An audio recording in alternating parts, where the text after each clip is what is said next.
Welcome to Baycats Banter, the official podcast of the Barrie Baycats. I'm Patrick Melbourne, in for Ryan Eakin. This episode, we have a very, very special guest. He has a book. He's a radio host. He is the in-game host of the Barrie Baycats as of the 2021 season. It is Rob Daniels. Rob, so glad to have you on board. Welcome to the Baycats. And yeah, it should be a really fun year. Thank you so much for having me, Patrick. I am so grateful to be here, and I'm so excited that we have baseball back here in the province of Ontario, and we're going to be doing things safely and make sure that everybody has a good time, and I can't wait for it. I mean, we're already back on the field. Look forward to more games at Coates Stadium. I understand we have one under our belt, but hopefully the weather can be on our side a little more, and see as many fans out as possible at Coates Stadium this year. I can't wait. And congratulations, by the way, on your new role as well. That's amazing that you will be a part of the franchise, working closely with Ryan Eakin, I understand. Yes, I'm really excited about it. To anybody who may not know me, hello. I am hosting this podcast. Nice to I guess, join your headphones in progress.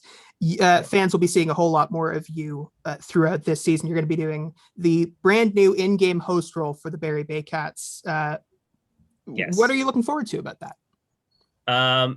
Probably just getting everybody excited about baseball again, excited about entertainment again, live events. And, you know, so many people have been affected by the pandemic, and this is a good opportunity for everybody to sort of get back together in a safe way. It's going to be outside and follow the social distancing guidelines as best as possible. We'll have sanitized stations around the stadium and for people to smile again. Like, I can't wait to see people smiling, having a hot dog, a cold beverage, catching a foul ball, seeing the players sign some autographs for the kids, and hopefully bringing another championship in the IBL back to Barrie. So that's, I would say, what I'm really looking forward to this season.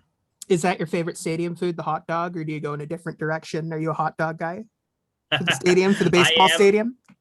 I am quite the hot dog guy when I go to baseball games. I do have a little bit of an obsession with trying to watch my weight. And so I try to not have them often, but if I'm with a good friend or a family member where we have a tradition, I certainly splurge once in a while. If I'm at let's say a Blue Jays game, and the street meat vendors, those are probably some of the best hot dogs I've ever had. So I will certainly splurge once in a while there, but I definitely try to watch to not do it too often. Another good one, I'll give them a shout out as well, at the Rogers Center. If you ever go to Spadina Avenue hot dogs, my goodness, those are incredible. Those and the French fries they have there.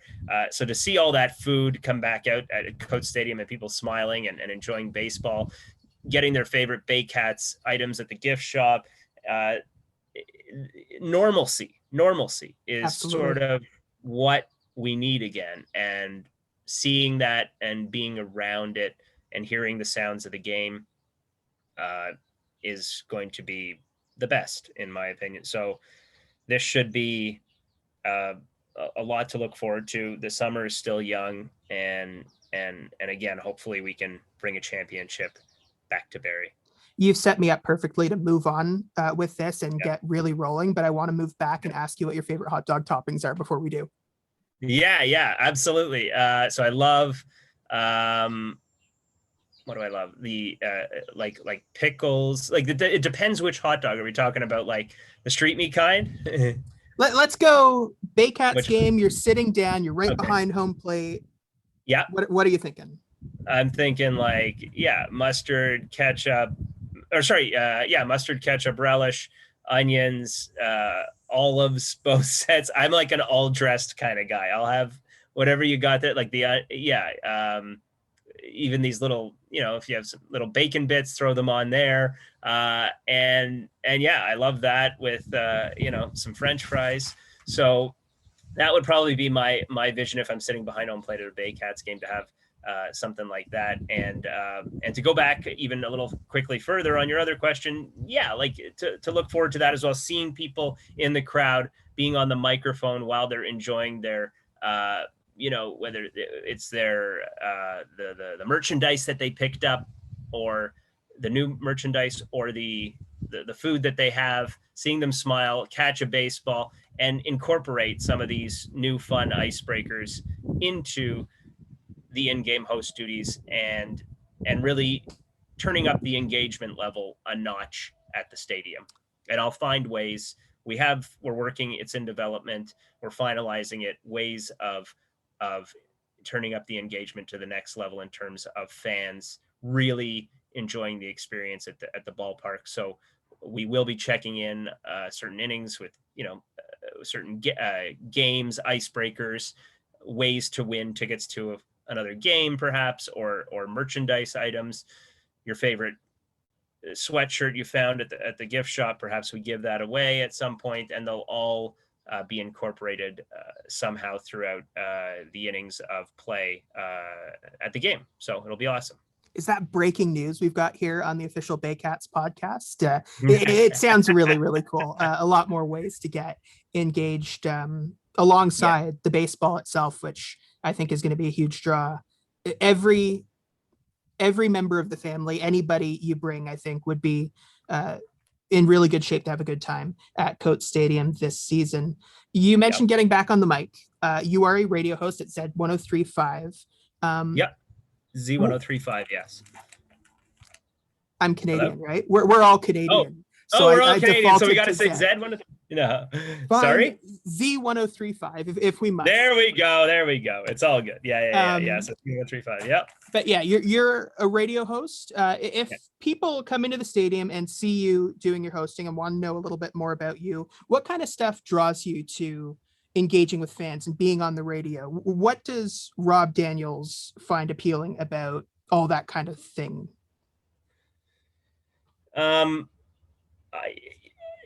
I just find it appealing to serve others in a positive way. I've in the last few years certainly brought on a lot of monk traits to my personality, where I like to think that self-care is the most important thing for you, so that you can take care of others as well. So never forget about self-care, but that you are living for others as well. That you are, so when you see people at the ballpark, how do you enhance their experience? Ask yourself these questions. What is it that you can do to make them smile more? And those are the things that really turn my crank with activities and fun in between innings. Like I grew up as a recreational camp counselor as well. So all these intertwining skill sets that can be passed on to different types of positions. That's sort of how I can even look back to my teenage years and how this all happened, with icebreakers and such, and how to get kids involved. And this all formulates now to what I'd be doing now. It really crosses over, and transferable skills we talk about, and that's what's at stake here. And so I enjoy that. I really take on the monk mindset, like where you're sort of living to please others as much as possible, and that's how I've really designed my mindset and my way of living each day, is to take care of myself as much as possible, but to also really, really shed some light on helping others as much as possible too, because I ask myself often, why are we here? What are we supposed to be doing when we're here? And to take away a lot of the selfishness that could be involved in one's life, and to really be selfless, and to help others, like I had said, as much as possible. And that can be in an entertainment fashion, which it will be at the stadium, or it could be, hey, Rob, catches a baseball at the stadium, and and then it's like there's a 7-year-old kid right there that had his glove too, but he didn't quite catch it. But you make his day and you put it in his glove, and you see the biggest smile on his or her face, and that is like electric to me. That is what life is all about. So it's those things that I look forward to and more, especially also just being around baseball, because I think it's therapeutic to be around a stadium that is as gorgeous as Coates Stadium is, and to just watch baseball again live, to be around it more is something that I enjoy. Like, I've loved baseball my entire life, and the GM of the organization knows this, and I played it for a while until I couldn't anymore, and I played competitively, but essentially to be around it again and to utilize some of the skills I know I can bring to the organization is like a win-win for both parties. So yeah. What did your you mentioned how in the last few years you've switched your mindset a little bit. Yep.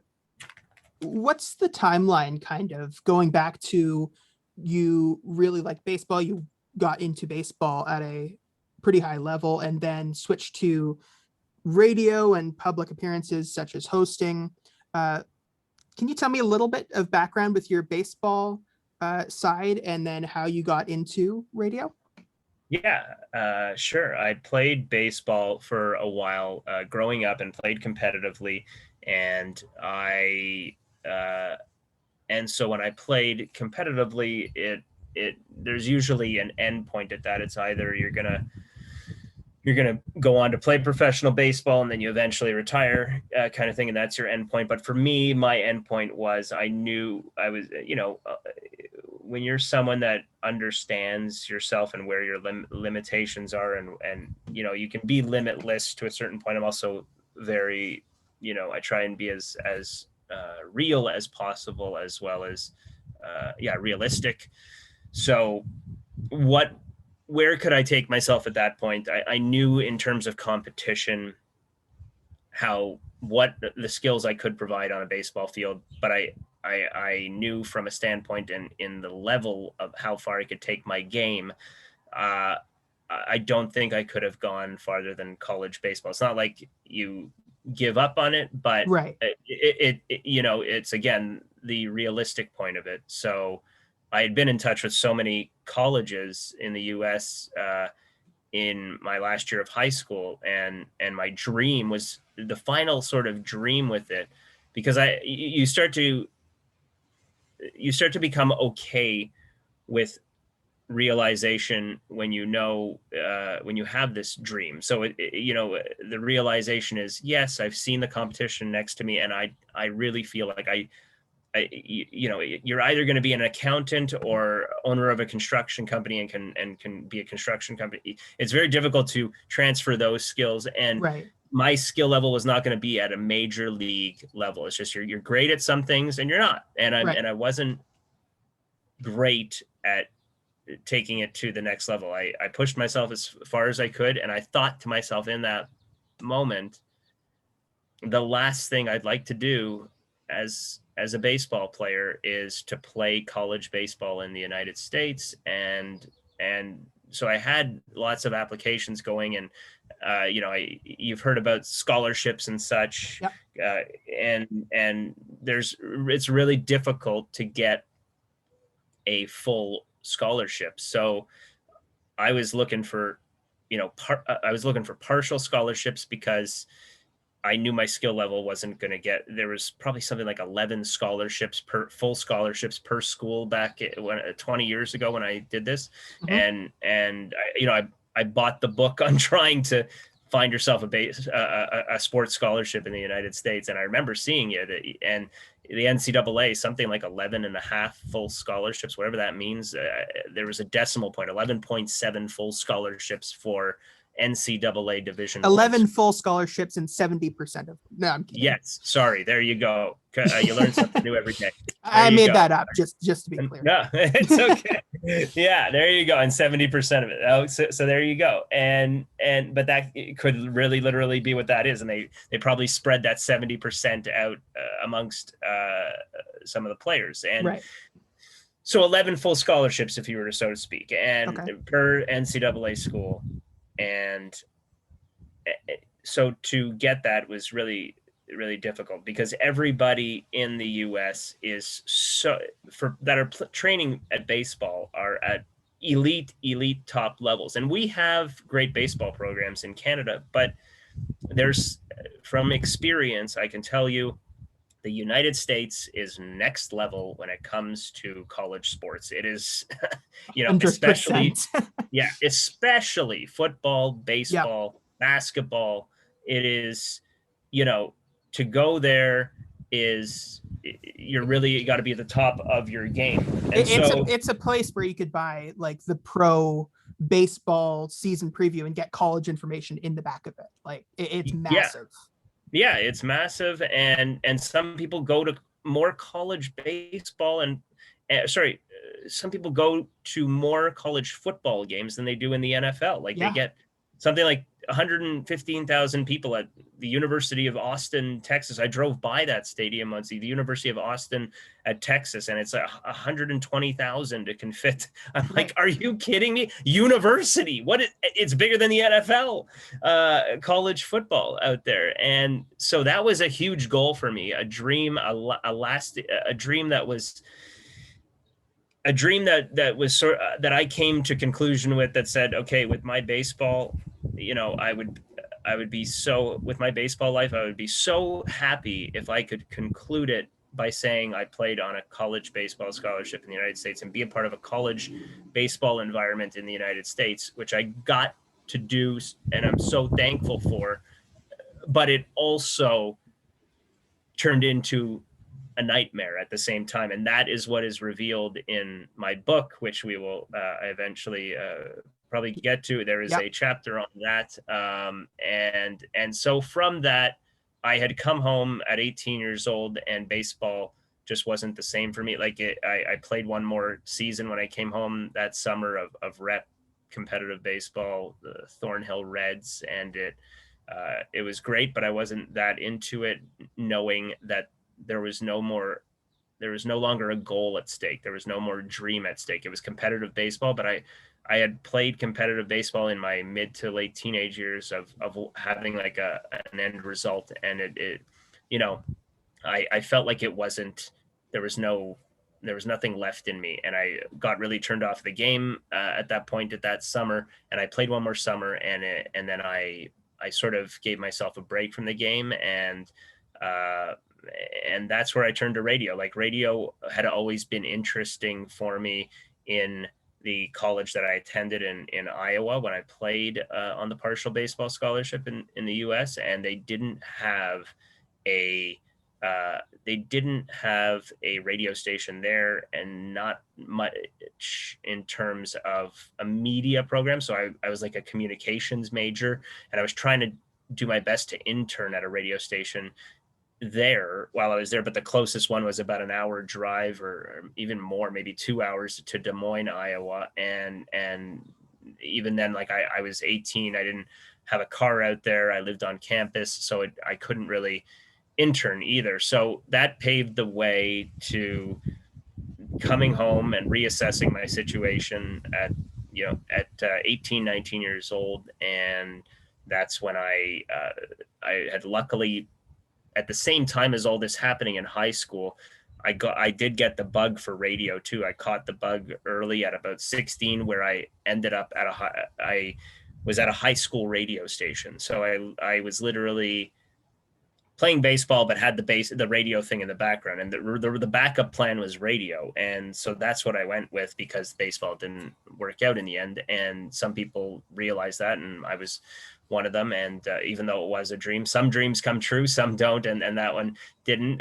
So radio was the backup plan, being a broadcaster. And thankfully I went to a high school that had a radio station, and it was the only licensed radio station that is a high school that was the only high school licensed radio station in all of Canada by Industry Canada. So they licensed it, the only licensed FM radio station that belonged to a high school. So, and not jealous at all of that, by the way. That doesn't sound cool go. At all. So yeah, it's it is what it is. It was yeah, I was so thankful for that program because That's awesome. it paved the way to get into with some it paved the way to go to radio school, which was next on the list to really study it. And I went to Seneca York for radio, and got a broadcasting diploma from Seneca at York. And at the same time, I would return to my high school and still try and do shows from there on Friday nights because I loved all the equipment so much there at the high school that I I just loved it. They had a lot It of things. sounds really cool. Yeah, it was a mixture between the great equipment that was at high school. They had that great equipment too at Seneca, but this was like on FM radio, and my college wasn't on FM radio. So I was like, wow, I still a wanted lot to of return colleges still with the with sports media and radio programs, most of it is just practice and do it internally. A lot of it still isn't broadcast. So it's really, really cool that you were able to do that at kind of a more public radio, real kind of thing, you know? Yeah.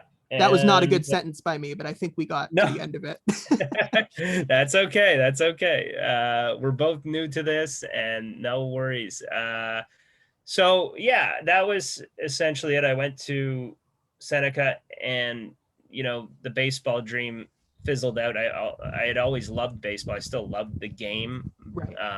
but it didn't feel the same for a while. And I went to Seneca and graduated, and then the whole thing sort of started happening. Thankfully, I was towards the tail end of school, maybe halfway through school, when I started when I got my first on-air position. It was an overnight position, probably one of the last live overnight spots in radio that was open, and I ended up at 104.5 Chum FM in Toronto, hosting the overnight show. And it was probably one of the best experiences of my life, and that paved the way for the story. It paved the way for the story, because I don't want to talk your ear off. That paved the way. I'm just about to set up.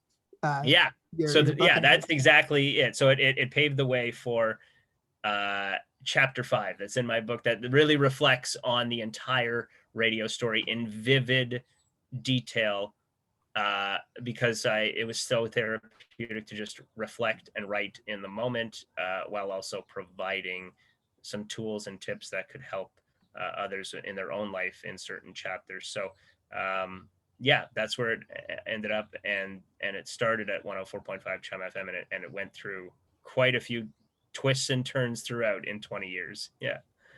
This is Baycats Banter, the official podcast of the Barrie Baycats. Patrick Melbourne, joined by Rob Daniels. Rob, you've just written a book. It's called Beyond the Mic. It details some of the stuff that you mentioned, but in much greater detail. The first paragraph on the back of your book mentions that you've been a radio personality for 20 years. You've kind of gone into that, but it was the COVID-19 pandemic that helped you reflect and want to write more. So your book is called Beyond the Mic. Could you just give us an overview of what to expect in that book? Yeah, absolutely. So it's up to you. Do you want me to read the back of the book blurb for you, or would you like me to go through some of the main chapters? Let's go through the chapters, because I think we can put the blurb on the screen right now. On the screen, sure. So, yeah, sure. Let's. You can pick my brain on whichever chapters you like, but I'll give a brief synopsis of each one, and you can feel free to dive into asking questions.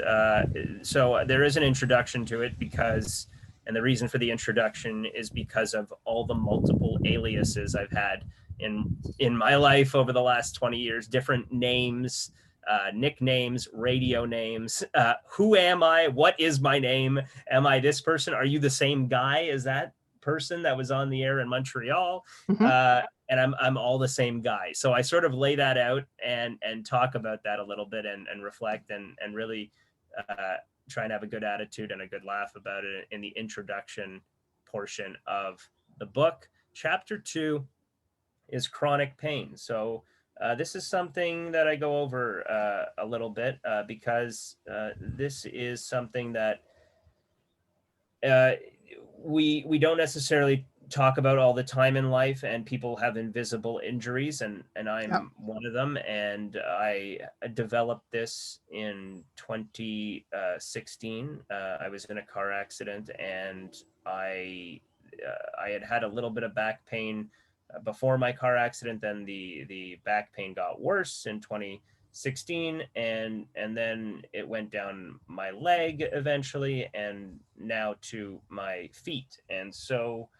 I have something called peripheral neuropathy, what I struggle with every day of my life, which is walking. Every single time I walk, I'm walking on, just imagine pins and needles, or you're in your bare feet and you're walking on crushed Cheerios, or Wow. that father that finds the Lego piece underneath his foot in the family room, and he walks on it in his bare feet because his child left it there, and he's just like, oh my gosh, that hurts so much.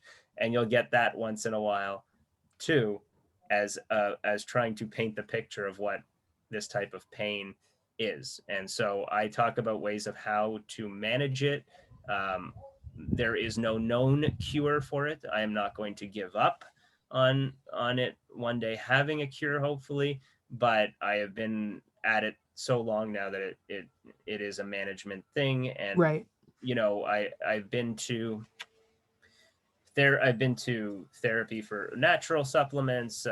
That's something I want to explore even further. What else can I do naturopathically? I've done, and but in terms of a cure, nobody knows that. But I want to stay hopeful that one day Right. it can be. Maybe it's like when people have something, but there's just not enough research yet done. But a lot of people struggle with this, and I'm on Facebook groups where they discuss this, and a lot of people struggle with this type of pain. And so this is a part of my daily repertoire. Like I can only wear certain shoes for so long. If I decide to go for a long walk, or a 30 to 45-minute walk, I will pay for that, because these spikes in my feet, that Right. imagine wearing your bare feet on cleats, they intensify 10 times more when doing when walking. So I have to find ulterior motives to make up for that later in the day. So I say to myself, okay, gonna go for a 30 to 40-minute walk, but then I got to make sure I soak my feet, because I know there's a soaking feet mechanism to this to get through the rest of the day, because then that pain manages it takes the sensations and symptoms down from about a 7 or 8 out of 10 to about a 2 or 3 out of 10. Right. And so this is a part of my daily life, and it's taken away from everything I used to be able to do, that I used to love to do, and really puts into perspective what's important in life, what's not important in life. And pain is your teacher. It really is your teacher. And this is what this chapter is about: how to manage. And I've probably gone on a little too long for this chapter, but this is what that's about. It is about going through the motions of daily chronic pain, even chronic pain that'll come back every few weeks or so, how to Right. manage that. So I talk about some of the medications I'm on, some of the natural ways, meditation, and more so just to give an observation of this chapter was really based on, holy moly, Rob is on a top 40 radio station. He's an entertainer. And it's pulling the mask off, so to speak, not the Right. COVID-19 mask, but picture Robin Williams. I like to use this line a lot because it's absolutely true. Hmm. Picture Robin Williams being able to take the mask off for a few moments and speak about what's really, really bugging him deep down inside Right. before he did what he did. And this is what, so I'm talking over top 40 high energy song intros and back sells and bells and whistles of giving away a car or this and that. But deep down inside, this guy's trying to stand in a studio and entertain you, but he's trying to manage his pain so much that this does affect him daily. But he tries to do a great job of putting the mask on and being able to go to work and do his job daily and figure out ways of managing the pain. So if this can help other people Right. manage their pain, then that would make me feel great if they were aware of what I went through and what I battle every single day. But if they're battling the same way, maybe there's something I can tell them that can help them. So between kind of the taking the mask off and writing about some of that stuff, and the completely opposite side of that, and going out in public and trying to make everybody happy with radio and Baycats hosting and stuff like that, it all kind of leads to the same I want to help people end of the path, doesn't it? Yes, that's what it's all about. And that's what this book is all about. It's about helping people. It's an extension of my personality on the air, in a book where, where on the air, I can talk for about 10 to 15 seconds over a higher energy intro Right. song, or I have about 45 seconds to a minute to talk once, maybe twice an hour. And to get all that across is not really enough. You need something more, and writing is what brought that to the table to help even further. So so what does it feel like to, and I read the back of the blurb. You do dive into some heavier subjects, even that you haven't touched on here yet. What does it feel like to open up and put the words to the page in a way that you haven't done before? Well, it feels therapeutic.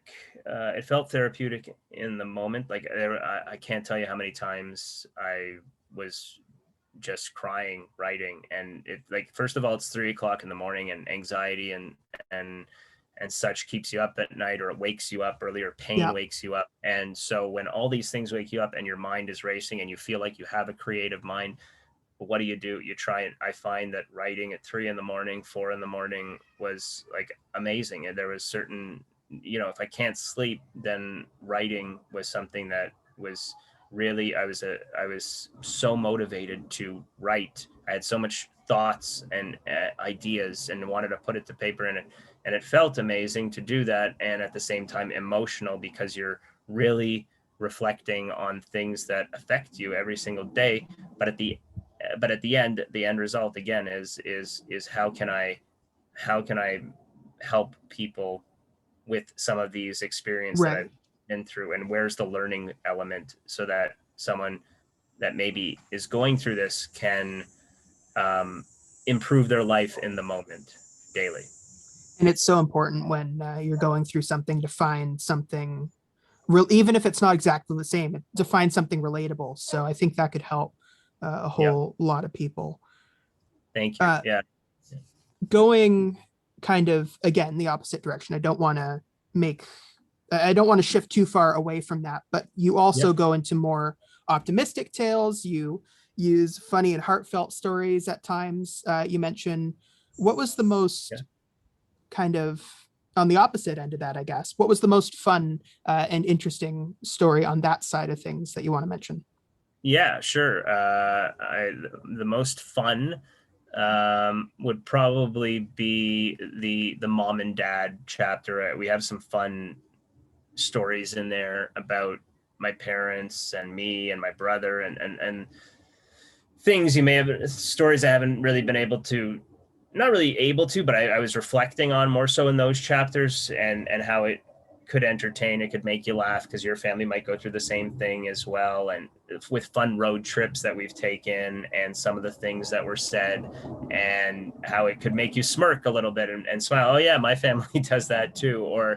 And that's how I was trying to relate that chapter, is so for others to have a good laugh at that, because they might have the same experience with their family as well when they go on road trips. There's some reflecting on going to Montreal every year with family. And so that's really what chapter 6 is. That's mom and dad, and that was the fun one. And there's a couple chapters that are also strictly dedicated to literally just trying to improve your life daily. And those would be The two that I'm thinking of is intermittent fasting and Keep Dreaming, which is dedicated to the Field of Dreams movie site in Dyersville, Iowa. And those chapters are they're fun, but at the same time they're meant to inspire and meant to try and improve your life if it can daily, because I really feel that intermittent fasting is it's really a new fad right now, but fasting's been around forever, but it's the way it's the way it was approached to me and how I really grasped onto it, because it really shows you how when you're speaking with people, how to actually speak to people and be mindful and be gentle, and to know that everybody's struggling with the battle that we know nothing about. And that's how it was approached to me. Intermittent fasting, it wasn't like a forceful thing. Mhm. And it's dedicated. I didn't say it's dedicated, but it's, all thankful. I'm so thankful to the person that got me into it, and his name is Ray, and I mentioned that in the chapter. And he was the one that approached me and said, because I was so concerned about my weight. And I loved the gym so much. I loved cycling, but chronic pain developed and I couldn't do it any longer. And so I during that time, it started when I was, how do I say this? It started when I was still cycling, and I was like, how do I lose this little extra, this little extra thing around the belly, the extra, what do you call it? Extra small, so extra fat around the belly. What do you want to call it? And so how do I lose that? And he's like, have you ever, the way he approached it was, well, Rob, have you ever thought about intermittent fasting?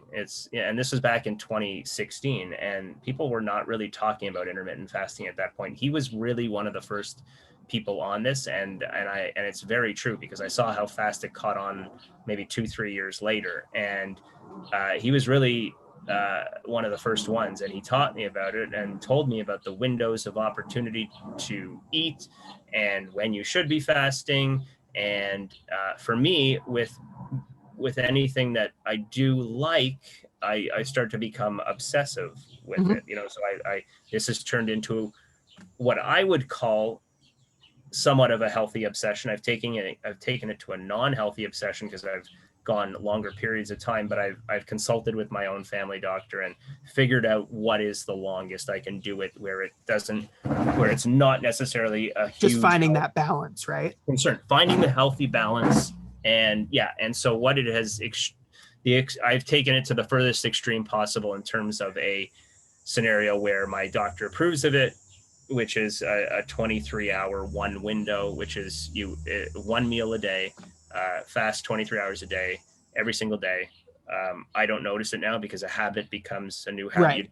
You do something for 3 weeks, and It just becomes part of your life, right? it becomes part of my life. And to me, I don't even notice it now at all. And all it really is supposed to really help you do now, since I can't do all the physical activities I used to be able to do, you never lose hope to not be able to do them again. But the way my body has shown me what I can and cannot do right now is that this is the reason I take it to the furthest extreme is because I battle the drug every single day. I battle the medication every day in terms of, do I take, obviously I want to take it because it helps me live well in the moment, but it also spikes my appetite. So what does spiking your appetite mean? It means it takes you longer, myself as in me, it takes me longer to get satiated than a person not taking it. So I am always in my mind while I'm eating,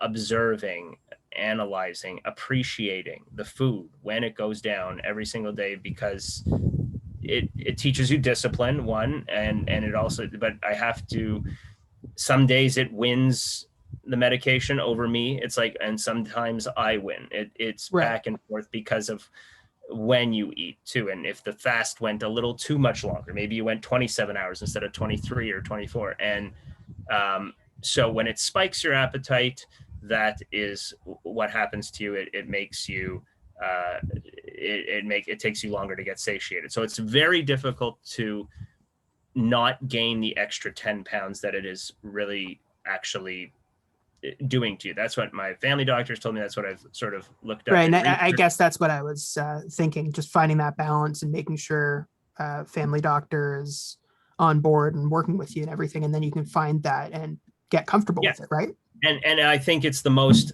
holistic thing with all my injuries and the things that hold me back. It helps with your mind. There is a mental health element to it. I can't pinpoint it exactly, but I feel like there is more focus during the day towards your goals. I mean, there is a tough part of me where, because of, I think of my car accident where, and I think a lot of people struggle with this, is you have too many tabs open in your mind, and you got, even when I'm at the radio station, we have so many tabs open. You got to have Facebook open. You got to have your Word document open, Twitter, Instagram, everything is blogging.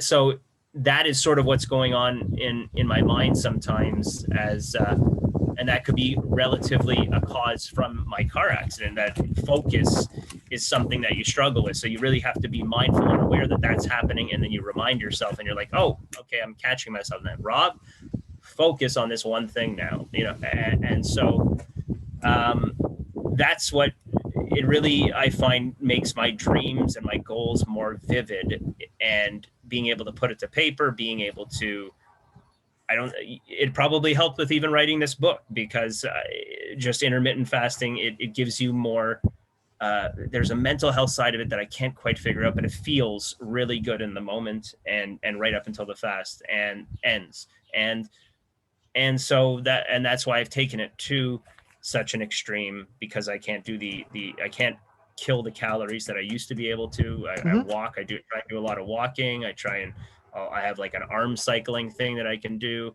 I used to do the stairs. I'm trying to, I know yoga is good for you and all these things. And I'll get into the swimming pool when I can. But essentially, what I've learned from one of my mentors, who is bringing it back to baseball for a moment, Todd Stottlemyre, who is from the 1992-93 World Series champions, the Blue Jays. He's written a couple of books himself. He actually helped inspire me to write and to also live well, try and live, well. I'm trying to, where was I going with this? I think I lost my train of thought. But he wrote a couple of books, and he's, it's about being the master of your thoughts and emotions. And that's one of his taglines, or that's the name of his book, is The Observer, Mastering Your Thoughts and Emotions.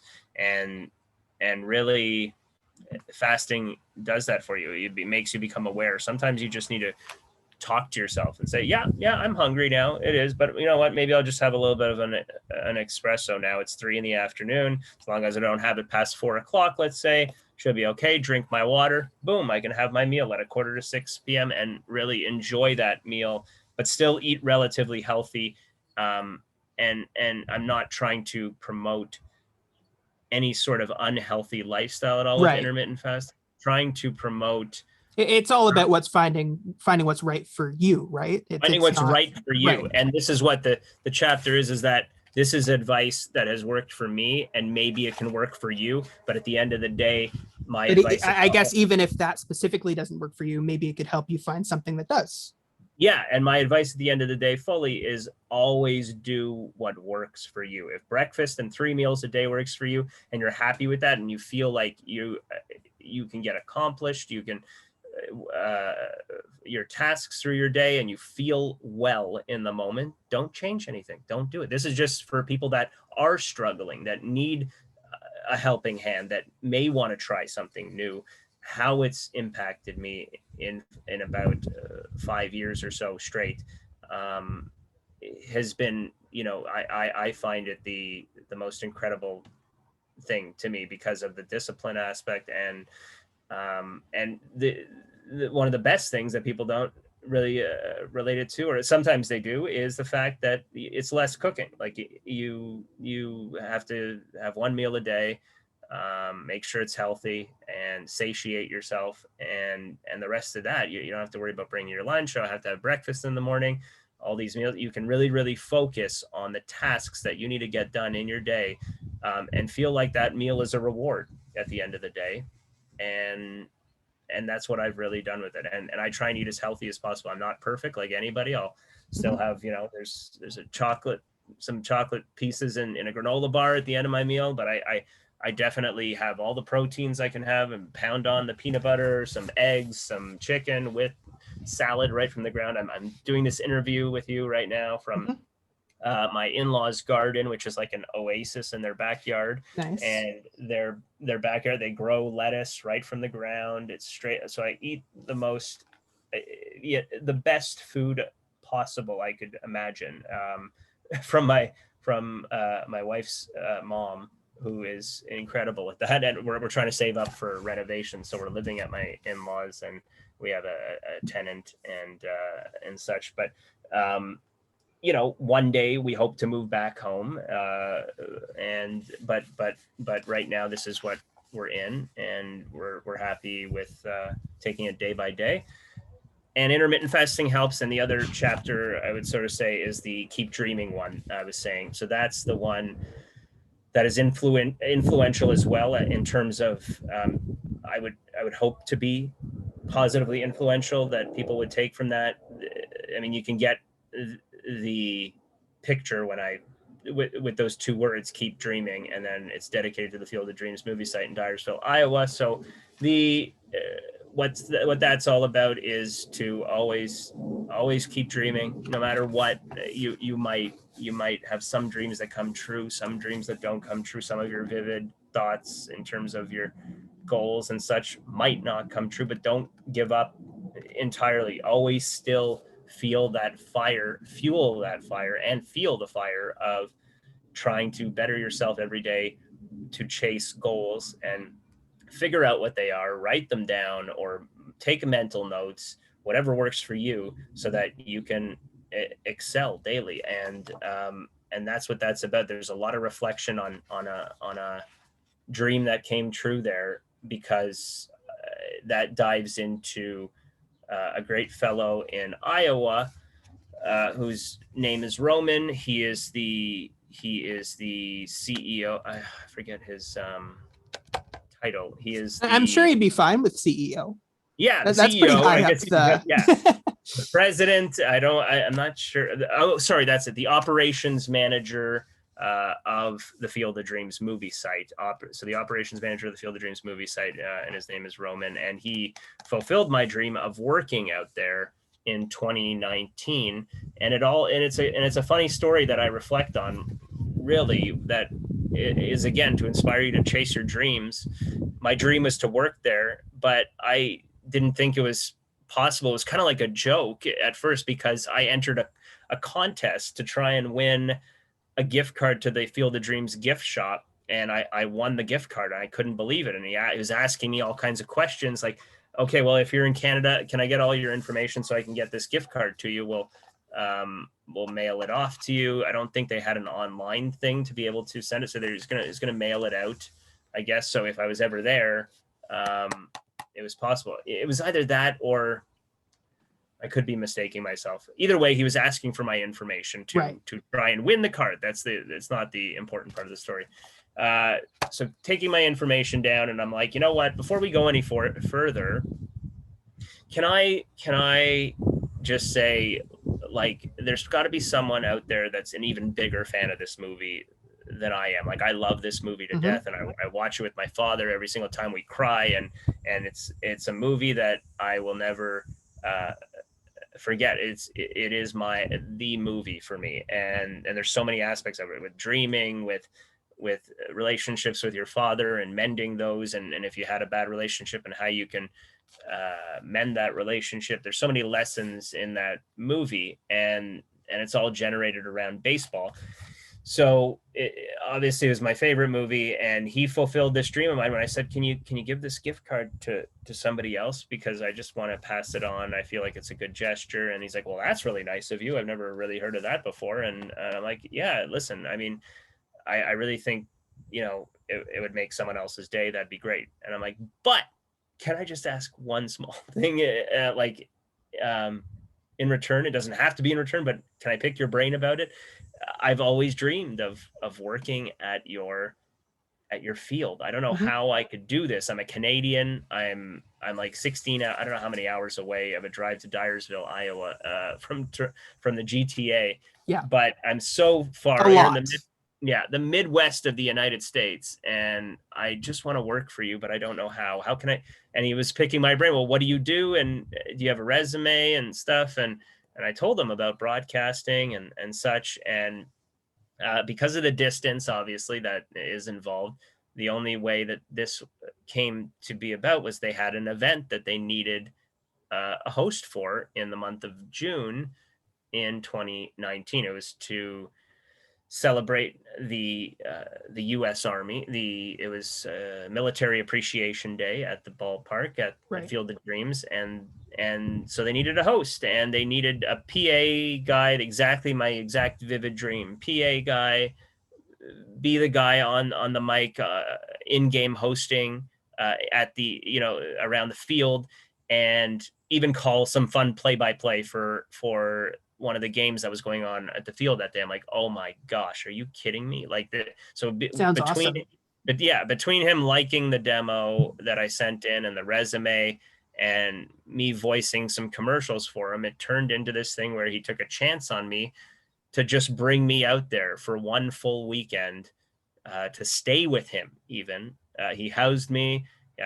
We got to know one another over 3 days, and this partnership has evolved and been built into this incredible relationship that I have with them, where once in a while I capture content for them. It's sort of like a volunteer thing for now, but it also helps get my name out there, and I'm appreciative of that. But it's just doing these remarkable things in the moment.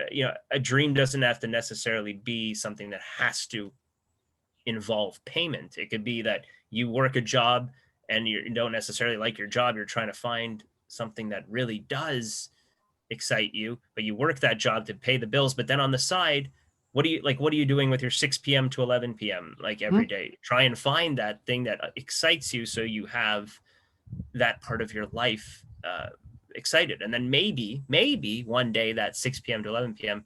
becomes your 9 to 5, Monday to Friday, because you find something that really excites you. And so that's what that led to, was that he brought me out there. I hosted the event. Again, I was in tears out there back in 2019. I was on stage just thanking them for having me out there to do this, because it fulfilled my dream at the Field of Dreams, where it all started for me, becoming a dreamer. Yeah.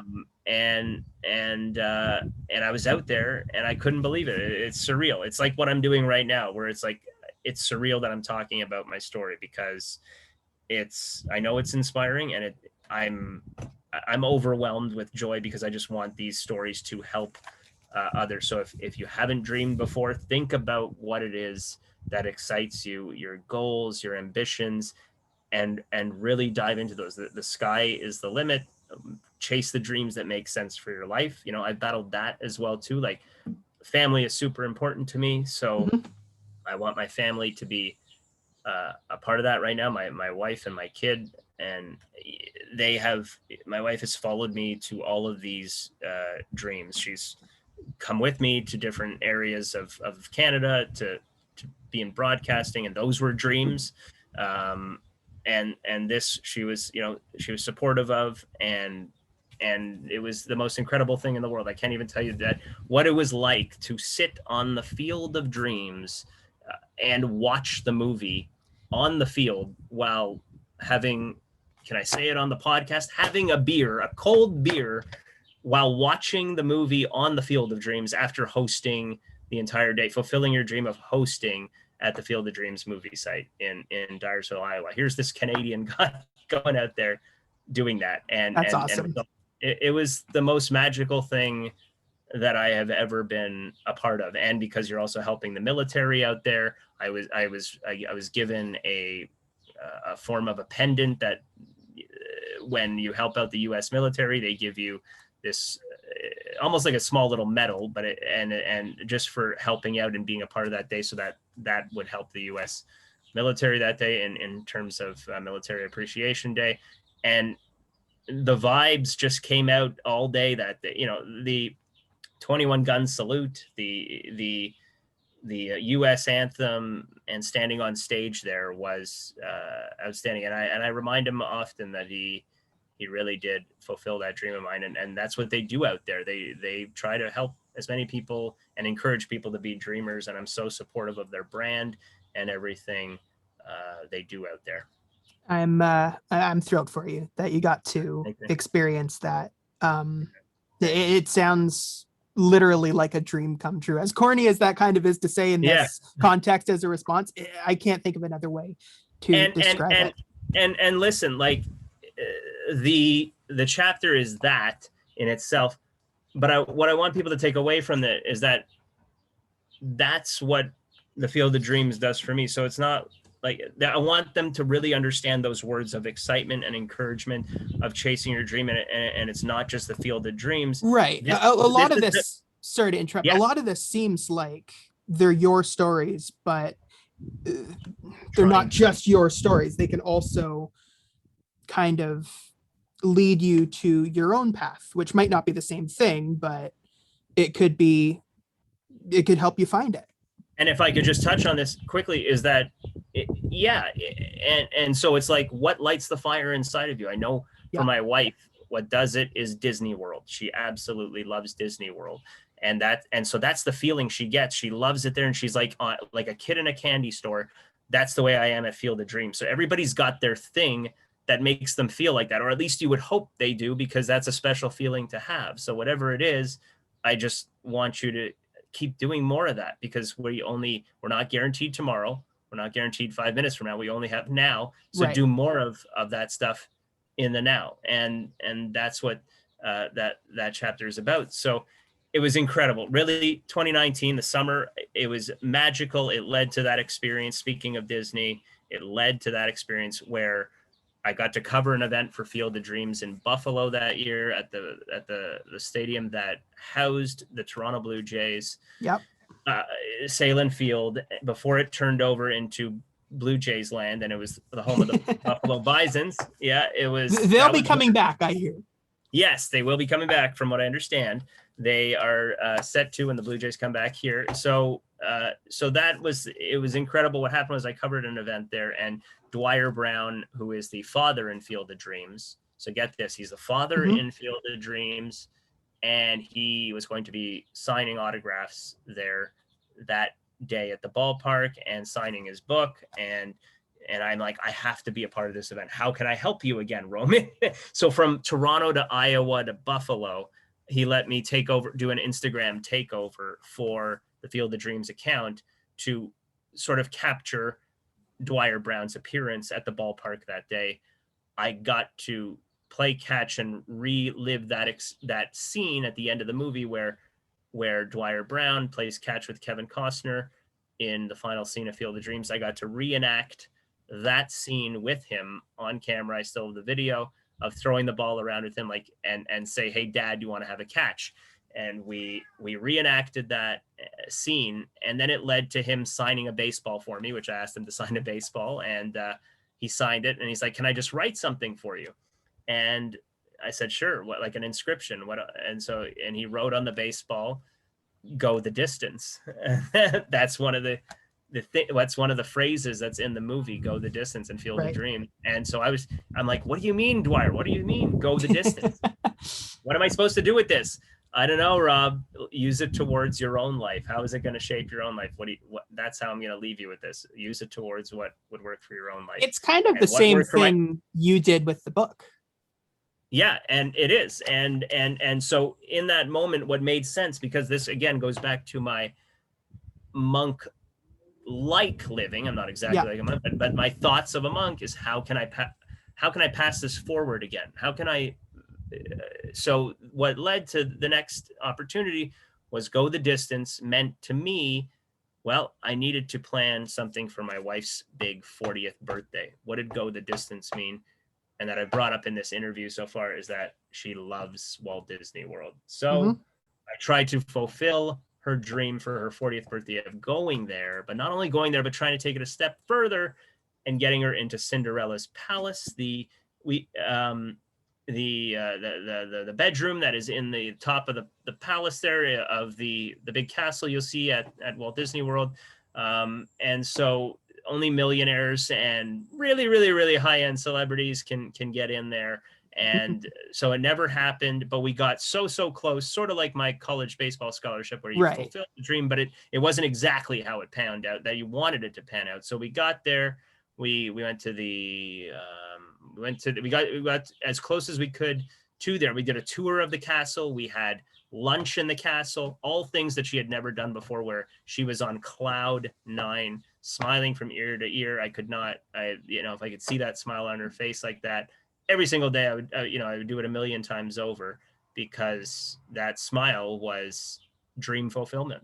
And that's what it was for me in Iowa when I did that. And so essentially the moral of the story is never stop dreaming and passing it on and doing it, passing these traditions and dreams on to others to influence them to chase their own dreams or doing good for others. And that's what I always do. I believe in self-care, so that you take care of yourself, but then you always dream for others and hope and wish for the best for others too, because the bottom line is you always want, the more people you have on your side, the better. I'm out in this life to have as many people on my side as possible. That's what I want. So I want to treat them well so that they treat me well. And I want to win fans. That's what I want. I'm not a politician, but for broadcasting and just being an overall good person, I want as many people on my side as possible. And I want them all different talents, everything, and acceptance, and being accepting of whatever it is that they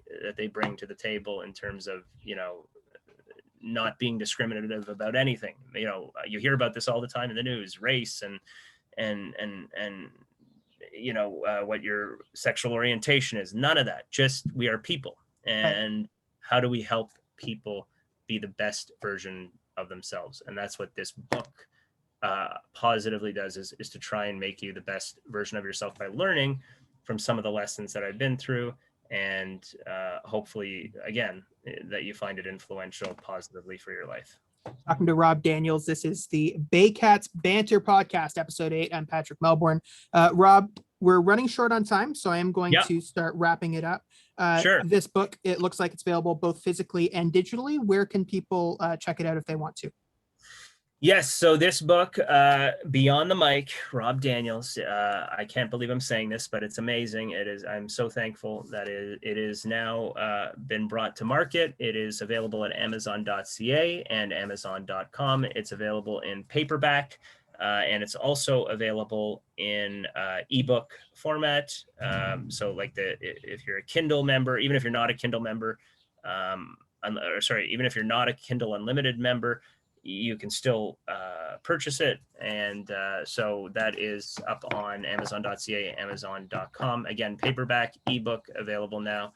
And to top it all off, coming up real soon, I really hope because I don't know when this podcast is going to be airing or when you hear it in your ears, but I want you to know that August 2021, September 2021, there is going to be a little bit of a book club tour happening. And one of the parks that I will be at will be the Barrie Baycats Park, set up on Thursday, August 12th, with Z1035 out there on location, doing a book signing at Coates Stadium in Barrie. And there's going to be several other dates on the Beyond. It's going to be called the Rob Daniels' Beyond the Mic Book Club Tour. And the full announcement will be coming out this Friday, which is July the 23rd. And I believe that's right. Yes, July 23rd. And we'll have all the info on all my social media, Facebook, Twitter, Instagram. Please follow me on there. Can you just let us know your handle for Twitter and everything? Absolutely. So Facebook, it is just look me up for Rob Daniels. And have one main account there that you'll see that's quite active, and that's the main one. So follow me there. Twitter is at Rob Daniels on air.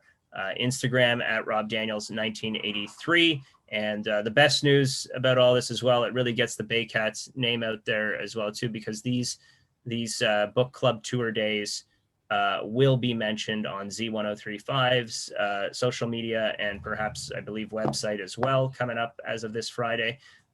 So hopefully that encourages you to come out, not only to see me, but to watch baseball at more importantly, to watch baseball at Coates Stadium. But at the same time, perhaps getting yourself a copy of the book from me that day.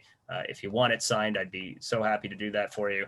And that would be the day, Thursday, August the 12th, in the stadium, right up before, about the hour before first pitch. Be out there and see you there. And yeah, can't wait. I'll be giving away copies of the book also on the radio station leading up to it. So it'll be, these next few weeks are going to be fantastic. I can't wait to just get the book into as many hands as possible and try and change lives.